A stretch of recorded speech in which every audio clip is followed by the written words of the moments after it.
An educative afternoon for vendors and buyers in the Mfoundi market in Yaoundé. COVID-19 is a reality which these business persons need to take seriously even while carrying out their various activities to fend for their families. The Faith and Hope Association's initiative made room for them to be informed on the disease, the importance of observing barrier measures and more. At the peak of the event, speakers went as far as explaining in their tone vernacular, one which most of the women are familiar with, so the message is well digested.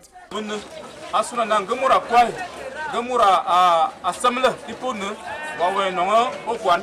that the market is the place where we always come to nourish our bodies. These measures of barrier are not respected in the market.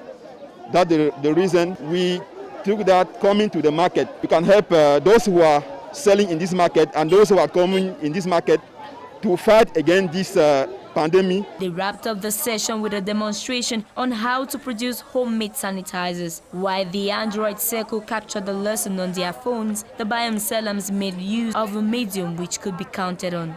The Mfoundi Market's highest authority received hand-washing stations, sanitizers and face masks as the association's own little quota to combat the spread of the disease, sweeping off lives.